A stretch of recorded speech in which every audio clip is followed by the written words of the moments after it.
All right, we are back in Studio K with Valeska Suratt. How are y'all feeling coming off of that performance? Sweaty. Also sweaty but good. Wonderful and warm. There's a lot of sweatiness. That's how we're doing. Sweet. So first things first, do y'all want to just introduce yourselves, your name and your instrument? My name's Grant. I do vocals and guitar. My name's Max. I play drums. My name's Ryan. I play bass. Sweet. So we just heard Ephemeral, LSC Parts 1 and 2, Root, and Wendy's. So two of those songs, Ephemeral and Root, were off of the Nameless EP from spring of 2023. What do you want to tell us about the process of recording and releasing that EP? It was really quick, all things considered. I feel like Max and I wrote those songs that were nameless in probably about like 3 total sessions. Took us a little longer to record, but it was probably honestly the easiest time I've had writing music. And since then, even on works that we've done afterwards, I've not had that. So yeah. Sweet. Yeah, it was fast. Yeah. And yeah, my next question was going to be about the songwriting process. What's the process like for writing these songs? Usually Grant will have riffs. I mean, most of all of the songwriting pretty much happens in my room. So Grant will usually come in with riffs, and then we'll put those in, and then just put those in my DAW, and then just workshop them for a while. There's a few songs on the next record that either me and Grant just fully wrote apart from each other, and then a bunch of them that we kind of did together. So it's a blend of both of us just bringing songs to the table and then recording them, and then not knowing how to play them until we actually have to play them. And so I'm still learning the record that we just recorded. Sweet. And yeah, my next questions are going to be, it sounds like you've been working on recording a record. What's that been like, and how close are we to hearing it? How close we are to hearing it is to be determined. We still got to kind of finish doing that, but it's been a lot more long-winded, but I think once we finally have it out, it'll be really fulfilling. I'm really happy with these songs. We've got a lot of music to work with. I think we got solidly about 14 songs. But I'm really excited to have these songs out. I'm really excited to play these songs because we've been working on them effectively since we released Nameless. So Sweet. And is my understanding this album might have a slightly different lineup? Is that correct? It's possible. I don't To know. be determined. Should we say? yeah. Mr. Jack Owen of the bands Mold and Linus, and maybe another one I don't know, will be stepping in as our front man so that Grant can enjoy playing guitar. If I may say, this performance is a little bittersweet for me because this is officially my last. This is my last performance as the only vocalist in the band. So Wow. Yeah, Special treat for the listeners. very very special treat for the listeners. Yeah. Sweet. So next, you want to talk us through how this band started? Because you've been around since around 2023, right? Yeah. yeah. How the band started. Well, I can say I saw the first show before I was in the band at the basement of Pillar Forum, and I told this story to Grant and I think Max before, but walking home from that show, I was like, if I was to be in a band, because this is my first band, if I was to be in a band, I'd want it to sound exactly like that. And then, I don't know, some weeks or months later, Grant and I connected, and the original bass player was moving. So I had the fortunate opportunity to join the band. That's part of the origin. I'll pass the baton to him. Now he's famous. Yeah. The band started. Well, Grant and I Grant wanted to do screamo pretty much I don't know, since we met in high school. And I was always like, that's lame. That's lame. That sucks. And then we tried doing it one time and it just kind of never came to fruition. And then, I don't know, we were just jamming and we were and then I like started to like everything. Grant was like, I like this kind of music, and then we started playing it, and then I was like, oh wait, no, this is cool. And then we found Dayton, and then the first show I was on tour with another band, so our buddy Tom filled in on drums, but I don't know. So yeah, it's kind of funny because the first Valeska Suratt show, save for myself, had nobody who was currently in the band. But yeah, it kind of, Max and I had been jamming for a long time. And then, yeah, like you said, we connected with Dayton, and that was kind of the missing piece. And then he moved, and now we have Ryan. Sweet. And it's beautiful. That is beautiful. Ryan is beautiful. Yeah. He is beautiful. Shout out Ryan. But even though the band officially started in 2023, it sounds like potentially all of you were in the same place New Year's Eve of 2018 in Buffalo, Minnesota. Wow. I'll pass the baton to the other ones. That's actually not true, but it's somewhat true. I was at a New Year's Eve show in Buffalo, Minnesota, and there were some hardcore bands playing. One of them was Caulfield. Max was in Caulfield, so I believe he was at that show playing. Yeah. So this would have been, I don't know how many years ago, but Max and I, 7 years ago, I forgot the year. In a basement of like 20 people. Yeah, Like, basement of 20 people in Buffalo, Minnesota, and Max and I would have been in the same room, but wouldn't meet each other until years later. So, Yeah. little lore. That's beautiful. A little spicy lore for you there. I was 15. Ryan was a big kid, just staring down at me. It was great. Sweet. Do you have any photos from that night? I wish I did. Me too. We'll track some down. I wish I could have been there. Like ships in the night. Yeah.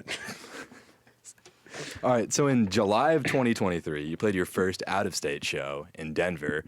But since then, you've done some bunch more touring all around like Texas and the West Coast and stuff.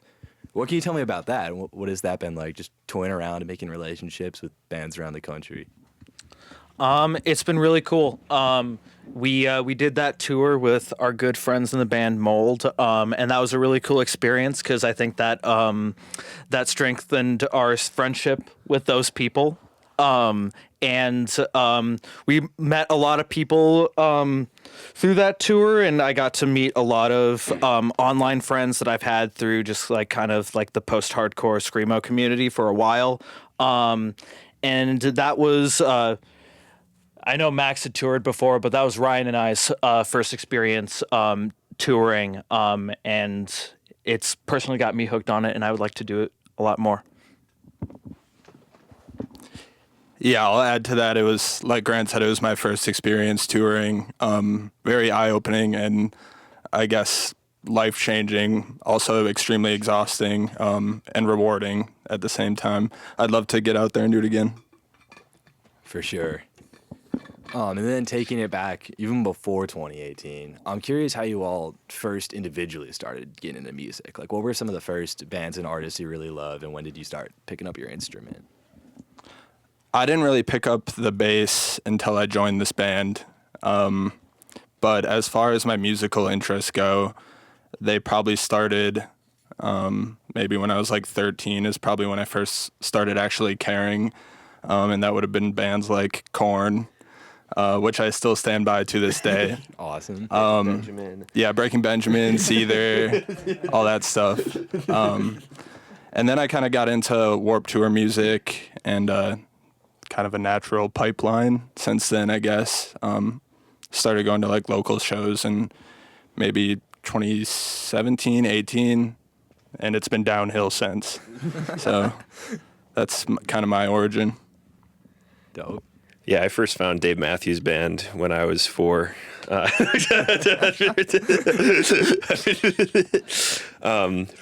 No, I was always a big Iron Maiden guy. When my dad got me hooked on like Iron Maiden and Judas Priest and Savatage, and that was like all I listened to when I was younger. Them and the Smiths, dude. And then when I was in 3rd grade, my dad started teaching me how to play guitar, and then I played guitar until I went to high school. And in middle school, I think I started to find a little bit more. I started to get really into like like Swedish and Finnish death metal, so I got super into Amorphis, which was sick. And then I got super into Gojira, and then in high school, I don't know, I started to find. Well, I've always just been behind the curve. So all my friends, like Grant and my other buddies, like Daniel and Tom, they would always have cool bands. And I'd be like, this band sucks. And like 2 years later, I'd be like, no, wait, this band's really cool, actually. So Grant got me into all the cool stuff. And then I learned drums when I was like 17-ish. Anyways, Dave Matthews Band is all it's about. So. Goated. Yeah, I got into music. I got into music through Skate 3 and the original version of Doom 2. That's how I figured out that I liked like Slayer and like Mudhoney and like Nirvana and like a bunch of like that kind of stuff. And I got really into death metal when I was in high school. And that's kind of how Max and I bonded, just through like death metal and like modern metal. Like I remember the first day at PIM, and I saw you from across the room, and you were wearing Between the Buried and Me shirt, and I was wearing a Slayer shirt, and it was a match made in heaven. I remember, I don't know. I think the first time like I like actually talked to Grant, I was like, the first like memory I have of him was I was trying to like show this other kid how I had like learned how to sweep pick, and they're like, that's not anything. You should see Grant Mussman's sweep pick. And then I went over to the other side of the room, and Grant was sweep picking on his on his Fender Strat, and I felt bad because I was like, dang, he's way better than me. When I first met you, I thought you were gonna beat me up. I was You're so much bigger than me, and you're kind of an intimidating kid. I know. But then I found out you're just a big sweetie. You're like a Milky Way candy bar. It's teddy bear. Yeah, A solid Teddy. Milky Way candy bar. who's really big. Yeah. All right, just got a few more questions for y'all. So, having played so many shows like around the country and stuff, what do you think about the scene here in Minneapolis, and what, if anything, makes us unique? I think what's cool is there's a lot of kids that are involved, and there's a lot of different kinds of music, not just within specifically the hardcore community, but I feel like you don't see that much excitement or that much diversity typically in a lot of Midwest towns. Like a lot of places in our region of the country don't have what we have, and I think we're really lucky. For sure. Yeah, I mean, I love After the Burial and Reflections, and those are both great Minnesota bands. Really big parts of the scene right now, so. Absolutely. Yeah, I echo pretty much everything Grant said. I think there's a lot of diversity and a lot of younger kids who are very excited about a lot of different styles of music, which is awesome. As far as scenes in other parts of the country, I mean, we got I don't feel like I got enough of a glimpse into any other scene to say anything for sure about them. But yeah, I think the scene we have here is very healthy. For sure. And fun. All right, and then one question we like to ask everyone who comes in. If you could make the dream bill with Valeska Suratt, and you each pick one other band or artist, it can be anyone, dead or alive, broken up or current, you can pick a venue. One band, one venue? Yeah. Well, you can each pick a band and then decide the venue together. All right. Well, for sure, Converge. Gojira. I need a second. Come back to me. That would be Seether.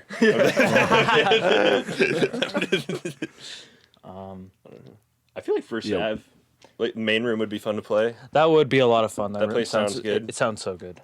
That's like not like a massive room, but also like feel like intimate enough to where like it would still feel like a show, you know? For sure. How do you feel about that, Ryan?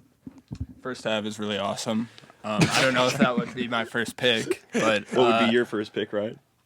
more of a DIY spot. Yeah.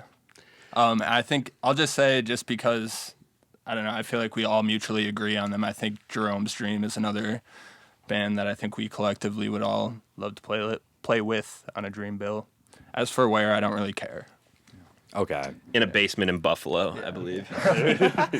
I'd go to that show. Call back. All right. Well, last thing is just, are there any final announcements you want the people to know about before we wrap up? Nah. Album coming sometime in the future. There will be a record In the future. in the future. At some point. At some point, we might play a show in the future too. We most definitely will play a show in the future. Yeah, Ryan's got a birthday coming up.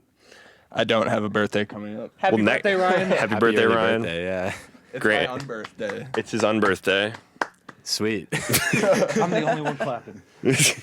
Well, thanks again for coming in, y'all. This has been super fun.